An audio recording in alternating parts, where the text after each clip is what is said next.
Bismillah ar-Rahman ar-Rahim. I am Dr. Mohaibullah Wazir and I discuss about the thigh. You know the thigh extends from the inguinal ligament to the knee. Okay, and it consists of this interior surface and then this medial surface and the posterior surface. A group of muscles that lies in the anterior surface, these are be called as the interior compartment muscles, which are specially meant to extend the knee, and these are also called as quadriceps muscles, and the nerve for the quadriceps muscle is the femoral nerve. So anterior group of muscles or quadriceps muscles, and the nerve is the femoral nerve. And then the medial group of muscles, which are called as adductor muscles, adductor longus, magnus, brevis, and pectineus, which is in both the groups. Note the point, the pectineus is counted in the anterior group as well as in the medial or adductor group. And the nerve for the adductor group is the obturator nerve. The nerve for the anterior group is the femoral. The nerve for the medial or adductor group is the obturator nerve.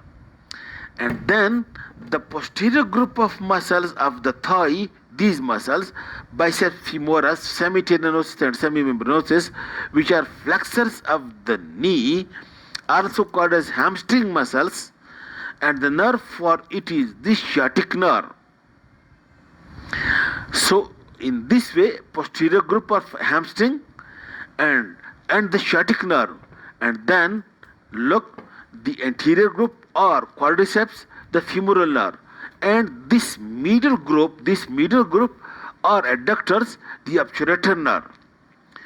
These muscles or groups are being separated from one another by intermuscular septa, and these septa are extension from fascia lata. For example, you see one septum lies over here in the lateral side, that is called a lateral intermuscular septum, which separate this anterior group, that is vastus lateralis, from this posterior group, that is biceps femoris or hamstring, and anterior group are separated by this lateral intermuscular septum. And then one intermuscular septum lies over here, which is called as medial intermuscular septum, which separates this quadriceps muscle from the adductor muscles. And third intermuscular septum, posterior intermuscular septum, which is thin septum, which lies or less developed, which lies over here and separate this medial group of muscles or adductor muscles from this posterior group or hamstring muscles. And these intermuscular septa are actually the extension from the deep fascia or fascia lata. And at the same time, I take the advantage to describe this thick strip of fascia, which is called as iliotibial tract. This iliotibial tract is actually nothing but it is a thickening in the deep fascia of the thigh. You know, the deep fascia is being covered by very thick fascia, which is called a fascia lata.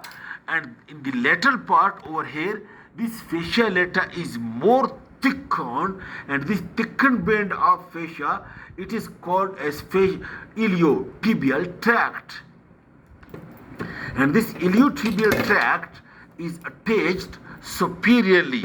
Look, iliotibial tract is attached superiorly to this outer lip of iliac crest from the anterior superior iliac spine to the iliac tubercle.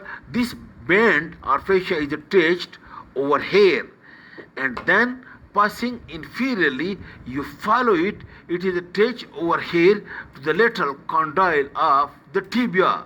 It is attached over here to the lateral condyle of the tibia. And note, this iliotibial tract, to it is attached, note very important point. Number one, this small muscle the tensor fascial lati muscle, it is inserted into it, and look, this big muscle, gluteus maximus muscle, and two-thirds of the gluteus maximus is also being inserted into this iliotibial tract. Two muscles, gluteus maximus, two-third part, and the tensor fascial lati muscle, it is inserted into this iliotibial tract. And that's why functionally important that the iliotibial tract attached to the lateral condyle of the tibia, and when these two muscles, that is tensor fascial lati and gluteus maximus, contract, they make tense the iliotibial tract, and in this way it helps to keep the knee in extended position through the iliotibial tract. These two muscles, I will discuss it in the function, but prior you should know that through the iliotibial tract, these two muscles try to keep the knee in extended position when we are standing long time. Once the knee is first extended by the quadriceps, first it is extended by the quadriceps, then when you are standing, the quadriceps become relaxed and hand over the function to the tensor fascial lati and gluteus maximus through the iliotibial tract, and it keep it extended when you are standing. And at this time, you look, first when you are standing first, and that time you put your hand at the quadriceps, your quadriceps will be tense. But once you stand, and after standing, then you feel these muscles would be relaxed while these would be tense, because now they keep the knee in extended position. And in addition to that, this iliotibial tract through these muscles also help to maintain the body posture during walking, and do not allow, number one, to displace the head of the femur from the acetabulum, and number two, do not allow the trunk or the body to be adducted. In this way, during walking, the one is going straight. If during walking, this joint, there is if adduction occurs at the hip joint, the body would be in this way, then going not straight but bending right and left during walking. This is the action of the iliotibial tract, and this I will discuss in detail with the tensor fascial lati and gluteus maximus muscle. Thank you.